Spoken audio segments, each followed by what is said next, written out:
NFL Live. If that doesn't get you fired up, Hannah Storm, Mina Kimes, Tim Hasselbeck, and Peter Schrager. So let's get started with some schedule release news. Guys, Monday Night Football is going to kick things off September 14th with division rivals, the Broncos and the Chiefs. Such a good matchup to kick off our Monday night coverage. And after failing to make the playoffs for the first time since 2014. Those Chiefs with some changes at the offseason.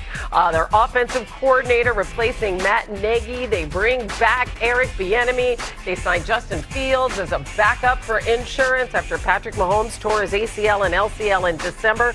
And, of course, they signed the Super Bowl MVP, Kenneth Walker. So, Mina, GM Brett Veach said that Mahomes is way ahead of schedule, could maybe participate in OTAs on a limited basis. So let's assume he's healthy for most of the season. Have the Chiefs done enough to return to contention?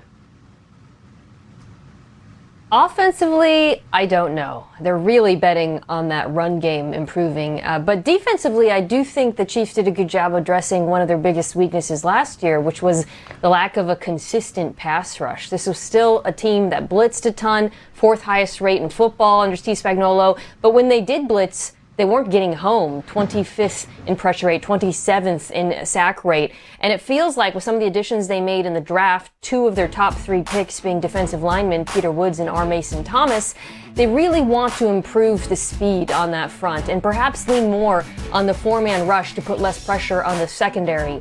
So while the loss of two of their starting cornerbacks, Trent McDuffie, of course, and Jalen Watson, will be felt. I do think the addition of Mansour Delane will help in that regard. And on top of that, I think the pass rush being better should help them on the back end. It was a nice gift for Steve Spagnuolo. I mean, I think I feel the same way in terms of just that reluctancy to say, yeah, offensively they're going to be better. I mean, clearly they've given some attention to the running back position with the investment in Kenneth Walker, but with, the moves being, primarily on the defensive side of the ball, especially through the draft, it seems a little odd to me that they're kind of banking on that receiving group, with Xavier Worthy and Rashee Rice and Tyquan Thornton to play better than they have in past years. And then obviously, just some off the field concerns with Rashee Rice, and you're doing that all while Patrick Mahomes is coming off of a major knee injury. And look, who knows, maybe he'll be back, but when he's back, will he be the Patrick Mahomes that we remember right away? And if he's not, are you supporting Justin Fields with enough talent around him to kind of hold things together until Mahomes does get back? So I will say I'm a little bit surprised that there wasn't, more moves, on the offensive side, but I do think that Andy Reid is probably banking on he and Eric Bieniemy and the coaching staff on that side to get things back to the way they were really, probably 3 years ago. Yeah, but still some legitimate questions that you bring up, and a question still for this game on Monday night, because we don't know exactly where the location is going to be. Is it going to be in Denver? Is it going to be in KC? But, Peter, you were at the league offices today for the Pat McAfee show, so pull the curtain back for us a little bit. I mean, what did you learn about this process and what is still being decided? Well, it's interesting, Hannah. In one room, we were filming the McAfee show, and then literally in the conference room next door was the team that makes up the schedule, and they were still hard at work. It's almost like there's a bunch of chefs in the kitchen, and I'm just peeking in. Is it ready yet? Is it ready yet? And it wasn't ready yet. And then by the end of the day, Roger Goodell did come in and say, now we finally have an official schedule that he's comfortable with. Bizarre, though, that they would announce that Monday Night Football opener is between the Chiefs and the Broncos, but we don't have a location yet. Very strange, meaning there was something that still had to come together. But now we do know that at least they feel like internally there they have an answer. I'll say this, when you put these two teams in week one, what it does is it gives us more of a talking point on will Mahomes be ready. And Mina, I know you're competing in Celebrity Jeopardy. You've reached the final round. I'm fired up. I'm rooting for you over Katie Nolan. I'm rooting for you over Lisa Ann Walter. But the question we're going to be dealing with all offseason is, will Mahomes be ready? Will Mahomes be ready? Will Mahomes be ready? And I almost wonder if they purposely dropped this on week one for us to have a talking point for all of August and for us to be looking around and asking everyone, because quite personally, I'm tired of talking about Aaron Rodgers, and at least now there's something else to be wondering as we do our work towards week one. So, wait, if we're going to answer that with a question, Mina, would it be who is the starting quarterback for the Chiefs week one? Is that how we would answer that if we got the buzzer on time? Well, I would say who is Patrick Mahomes, hopefully, is the answer. But because if it's not, that game's certainly going to lose some of its luster. Yeah, absolutely. All right. Moving on, new on NFL Live, Bengals head coach Zach Taylor spoke this afternoon on the impact of the additions that Cincinnati has made on defense this season. I think it has been an impact that I was shocked that he was here every day, right after we traded for him, that he just chose to jump right in and not miss a day initially. I think when you get access to a tremendous player like him, like Jonathan Allen, like Boye Mafe, in addition to all the guys up front that have already been in the system, young guys, older guys, it's just exciting. And just to add reinforcements to the trenches like that is good for a guy that calls plays on offense too. Okay, Peter, shameless plug time. You had Zach Taylor on the Schrager Hour last week. What was your biggest takeaway, though, from that conversation? That they made a very concerted effort to spend money on the defensive side of the ball. Obviously, the Dexter Lawrence trade is huge, but when you add in Jonathan Allen and Brian Cook and Boye Mafe, this was them telling the rest of the world, we see a window and we think this is where we need to beef up. What was fascinating that I didn't realize until I spoke to Zach, they have 11 starters returning on offense. So they kind of were like, we feel pretty good here. And then in the draft, they went and got Cassius Howell, who was the SEC Defensive Player of the Year, to add on to that list of players that they had. But when it came down to it, the Dexter Lawrence trade was as follows. They wanted a defensive tackle. They looked at the draft. There was no one worthy of the 10th overall pick. So they went 1 for 1 and they said, we'll pay an extra bunch of $1 million to bring in Dexter Lawrence. The hope is that they have a veteran defense that can now compete with 3 other teams in that division who have new head coaches. This should be one of the most improved defensive lines in football. And granted, it was 32nd in pass rush wins, so the bar is not particularly high. But Peter's right about Dexter Lawrence. I mean, even in last year being a down year and he played through some injuries, he was still the second most double-team defensive tackle in the NFL. Boye Mafe, who they signed from Seattle, is a really complete edge. He's very good against the run, very consistent. We're going to see if he can contribute more in the pass rush with more snaps. And then I think on the back end, the Brian Cook signing kind of flew under the radar, but he is a competent safety. And they've got some talented young corners. After moving Dax Hill to the perimeter, I really thought his play improved. If I have one question about this defense, I do still think this linebacker group is a big question mark and a concern. But realistically, given how good the Bengals offense is and should be, all the defense has to be is average. And when I look back at the depth chart, I actually think they are capable of meeting that mark. Yeah, I mean, clearly they needed to focus on the defense with how it performed a year ago, and they have. And I think all of us expect them to be better. The concern I have, just organizationally, when you and Joe Burrow health-wise, he's been in the league 6 years. He's started the entire season just 3 times in 6 years. That's half of the time he's been in the league. And in that stretch, they've only had double-digit wins twice. It's just not been a good organization. And a lot of it has been because the quarterback can't stay healthy. And some of it is, things outside of his control, or, injured or sick at the beginning of the season, or, an ACL injury that is a long period of time, a thumb injury. It just feels like, in some ways for me, it feels like Matthew Stafford early on in Detroit. While there's talent on the team and you think, wow, this team could be really good. They could be really good. This quarterback is definitely Super Bowl caliber quarterback, but man, they just organizationally can't get it done, can't be competitive with the elite organizations in the league. That's just what it's starting to feel like to me with Burrow's era in Cincinnati. That's an interesting comp. Of course, later everything worked out for Stafford, but that was because of a change in location. All right. We are just going to revisit the Week 16 matchup between the Packers and Bears. I think it's going to be an unbelievable atmosphere. 2 really good teams late December go at it for a lot at stake. It's our time. It's our time to get it. Let's go. Snap is back. Spot is down. Cairo Santos kicks it. It is up and it is good. 16-9. It's a 1-score game once again. Santos bouncing the ball around. It's not picked up. Let's see who's got it. Bears ball. They've recovered an onside kick. Caleb Williams with Swift to his left, takes the snap, blitzes on, being chased, got a lot of touchdown! Are you kidding me? That throw to Ja'Day Walker. Willis with a one-back set. They follow the snap. It is Bears football. We love doing the game, my boy. Yep. You got that belief, you got that confidence, you got that swagger as offense. Snap. Caleb, play fake, looking to throw, going deep, searching for DJ Moore, over the shoulder, touchdown Bears! It's over at Soldier Field. The Iceman cometh, the Iceman taketh. What a great call, by the way, at the end of that game. All right, now we're talking Packers, coming off a third straight playoff berth. Haven't won a division title since 2021. And for 2026, Jonathan Gannon, he takes over as defensive coordinator. He replaces Jeff Hafley, who, as you know, is now the head coach of the Dolphins. He has additions Javon Hargrave, Zaire Franklin is there, and second-round cornerback Brandon Cisse as well. So they trade away their first-round pick for Micah Parsons. They use 4 of their remaining picks on defense. Peter, what do you make of that overhaul there in Green Bay? Well, I'm still getting goosebumps from that highlight reel, and I would take 2 Monday night games on ESPN between these two teams if the schedule makers are listening. I look at the defense, and it's fascinating because Hafley goes to Miami, and now you bring in Jonathan Gannon, and they do not run the same defense. Whereas Hafley ran like an aggressive 4-3 with that even front.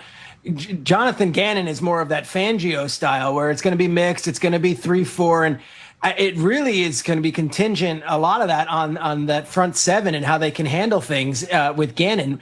What's interesting is on third down, you would always see Hafley throw some like exotic blitz out there when Jonathan Gannon's defense typically is like, hey, let's trust our front 4 and let's drop 7 back in coverage, Vic Fangio style. So it's a little bit in the weeds, but same Jimmys and Joes. And I guess you add in Zaire Franklin and you add in Hargrave, that's fine. But a different defense and a different person calling the shots. I'm fascinated to see if it's better or worse this time around than it was last year with Hafley, which, by the way, was pretty darn good. Yeah, different X's and O's. All right, so Mina, on the other side, they only take one offensive player. They take a center in round 5 in this defensive-heavy draft. Do you think overall they did enough offensively to set themselves up? I think the skill group should be fine, but with a caveat or a question mark. When is Tucker Kraft going to be back and be available? Is it going to be week 1? I think this is maybe not as big of an absence of Micah Parsons or a question mark, but it's not that far off in terms of his importance to this Packers passing attack. I mean, folks forget, through the first 9 weeks of the season, before Tucker Kraft got hurt, he was 5th amongst all pass catchers in yards per route run, which captures both productivity and usage. That's ahead of receivers like Amon-Ra St. Brown, CeeDee Lamb, Jamar Chase. That's how important he was in this offense. He averaged 15 yards a catch per me. He was their weapon against man coverage. He was so good at getting yards after the catch and creating explosives, breaking tackles. If he comes back and he looks anything like he did that first part of the season, I feel great about this group with Christian Watson as the deep threat, Jaden Reed as your gadget guy, Matthew Golden, we'll see what he's got. But Kraft has to be there, Tim, and if he's not, I start to get a little bit worried about the group. Yeah, I think it's a great call on Kraft because he really is a good player. And, I think, in a way, a little bit like Trey McBride, one of these tight ends that I think people don't really realize how good they are and how much they do, for their team. Kraft is exactly that. So him being healthy and being the player he was, is important for them. I think the rest of it is really good, though. And I think they have a proven back who they can rely on. I think their pass catchers have a lot of speed. And I think we saw improved play at the position a year ago. I think we'll see more of it with Golden a year older. And so I actually think another part of this is, look, Jordan Love, you're being asked to elevate the franchise. That's what you're going to be asked to do. And so I think that's a big part of this. When you look at the division and you say, look, Detroit's good, Chicago's good, Minnesota's got good players. What are the things that are going to differentiate these organizations from each other? Some of it is, look, is the quarterback quarterback a guy that's just an absolute difference maker. And I think ability-wise, it's widely believed around the league that Jordan Love has the potential to be an MVP type of player.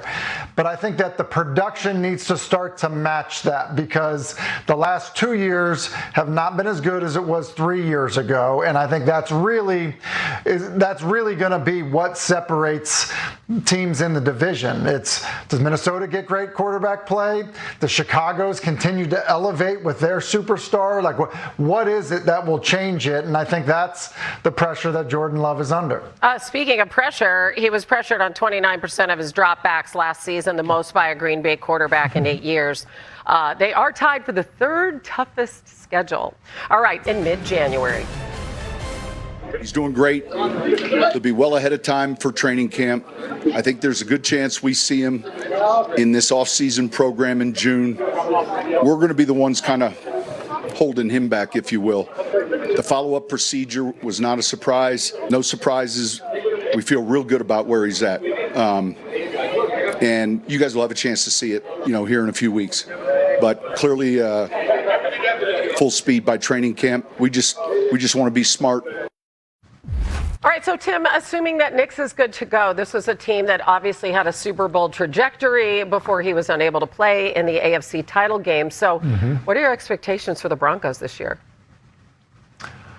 I think they're going to be really good again, because, you hear Sean Payton just not concerned about Nix being back. I think they'll be good offensively. The question for me is, defensively, can they repeat how good they were a year ago?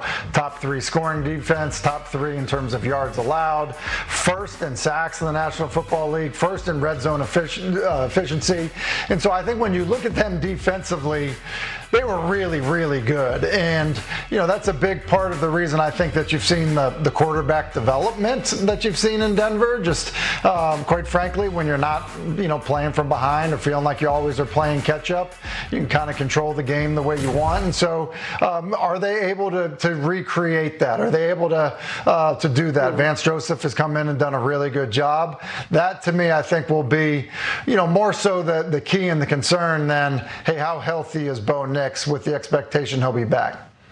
Yeah, I think Nix's foot issue is going to be the biggest storyline. I would also add they didn't do much this offseason except one big trade, and that was going and getting Jalen Waddle. And it was a similar philosophy to what Cincinnati had with Dexter Lawrence. Here was Denver sitting with the 30th overall pick. They wanted a new receiver. They looked at the board, and they didn't think necessarily that Omar Cooper would be there. And they didn't think necessarily that KC Concepcion was worthy of that pick, or you name it, Denzel Boston or Stribling, who no one else seemed to think so except for the Niners would be worthy of that pick. Sure enough, they said, let's just swap it for Waddle. Now you've got Waddle and Sutton and Mims and Bryant. You've got this basketball team at wide receiver, and then they add Jonah Coleman to go with J.K. Dobbins. I like the additions, but there was no big splash. And as we're filming this, I think we'll find out soon with the Disney upfronts going on whether that week 1 is in Denver or Kansas City. And I'm fascinated to see if that offense is better this year than it was when we last saw them in the playoffs season ago.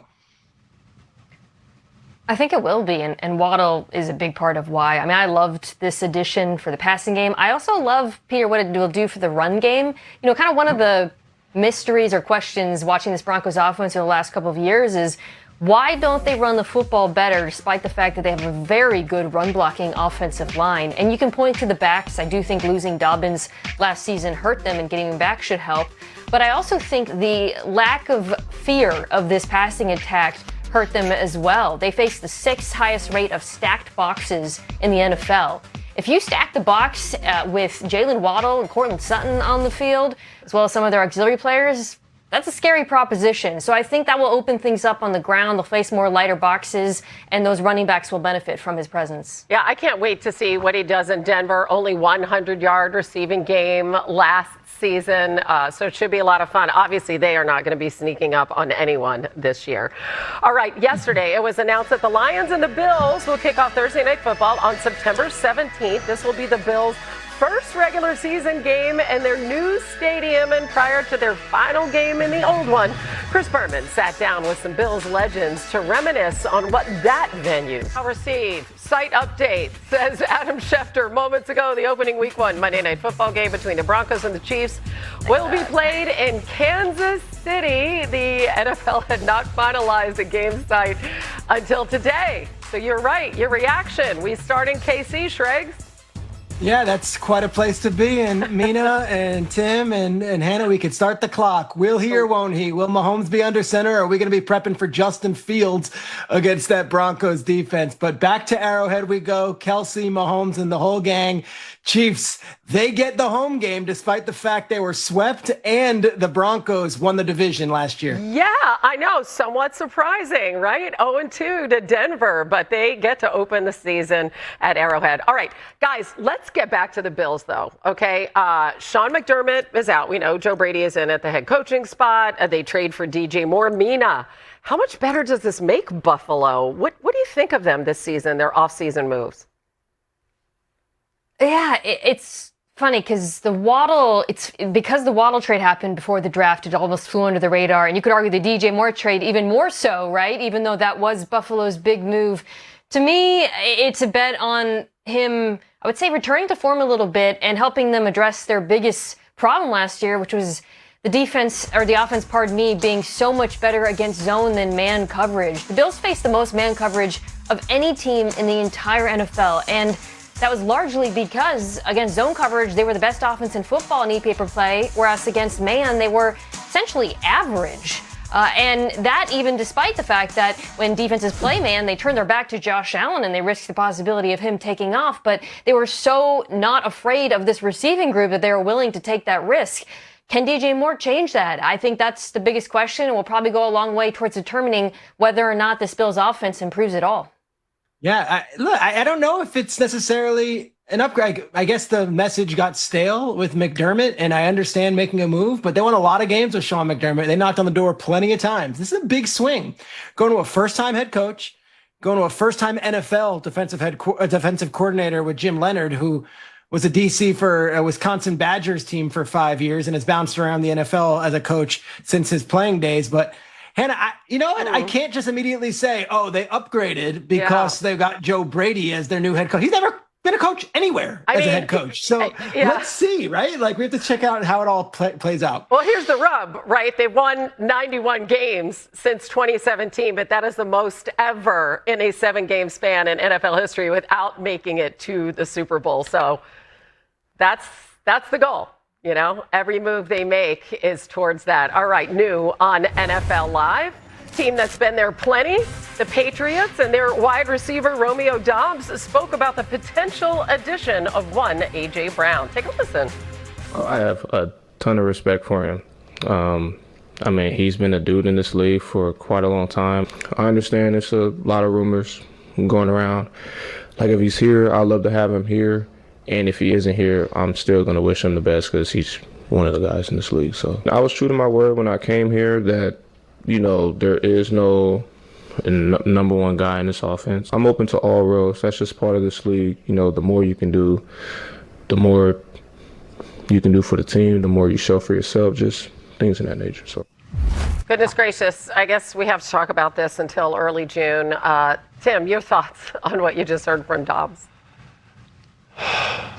Well, listen, look, it's just widely expected that A.J. Brown is going to end up there, and he's going to be the number one receiver in New England when he gets there. The reality is he catches touchdowns. He's a big physical receiver who would have a massive impact on a team that over the last 2 seasons has tried to improve at that position. It's why they signed Stefon Diggs last year. It's why Romeo Doubs is there now.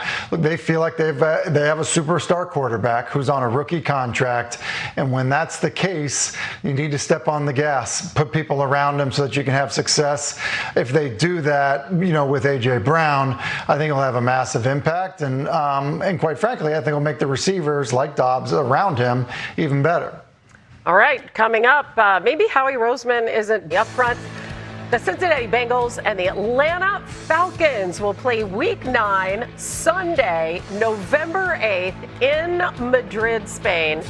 That will be taking place on NFL Network, Schrags, the second game in Madrid. Your thoughts? It kind of feels like we're at Free Agent Frenzy or the NCAA Tournament Selection Show. We're getting news as we get here. This is cool. I think last year was a good welcome to Spain moment for the NFL in Madrid. Bernabeu Stadium is one of the greats in the world, and it had this big renovation in 2024 where they put in this 360 video scoreboard. It houses 85,000 people. But I think the big thing here to me, the NFL sent the Bengals to London in 2016 and 2019, and it was like, whatever. The NFL choosing the Bengals for this game tells me that the league really believes in this franchise and that maybe they are one of the state-of-the-art teams that we're going to showcase the league with. So really cool stadium, really cool country, and really cool fan base that we're all putting together. Falcons versus Bengals. Yeah, we're going to see 9 international games. Sunday mornings are going to be a lot of fun coming up. All right, one team we do know a lot about their schedule, and that is the Dallas Cowboys, because so far 3 of their games have actually been announced. A Week 1 matchup against the Giants. In Week 3, they take a trip to Brazil to face the Ravens, and then obviously they're going to play on Thanksgiving Day, and that game is going to be against the Eagles.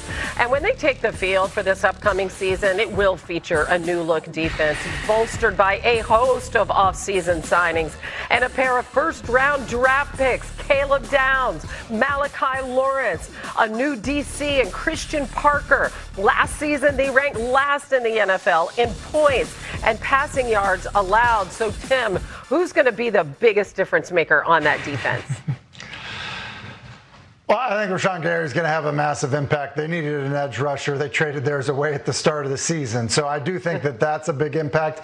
And then I think Caleb Downs, by all accounts, because of where he's going to play and the impact that, a guy that's, kind of playing in space, can tackle, can cover, it's kind of an easier position to have an immediate impact. So I really like the moves that Dallas has made this offseason on the defensive side. You mentioned Christian Parker, kind of a young up-and-coming coach that I know that they have high expectations for there in Dallas.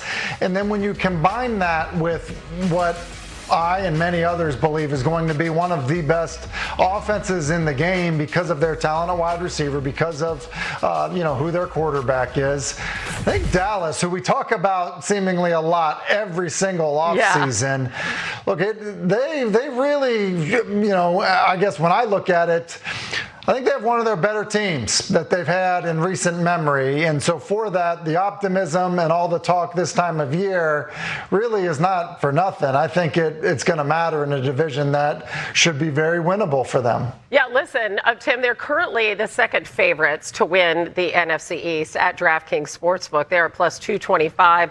Dallas coming off back-to-back 7-win seasons. Obviously, the favorite in this division has to be the Eagles. They won the last 2 NFC East titles. The last team to win 3 straight, yes, it was the Eagles. They won 4 in a row from 2001 to 2004. So, Mina, have the Eagles made all the right adjustments this offseason to put them right back in contention? Yeah, I think they characteristically made a lot of smart moves, especially compensating for some of the holes that existed or have sprung up on defense. The biggest problem last year on that defense, and there were very few, it was one of the 3 best defenses in football, in my opinion, was the second cornerback position. Go out and get Tariq Woolen, who has some highs and lows, perhaps, but let me tell you that is an upgrade, and he will get his hands on the football. And then the trade for Jonathan Grenard, I absolutely loved.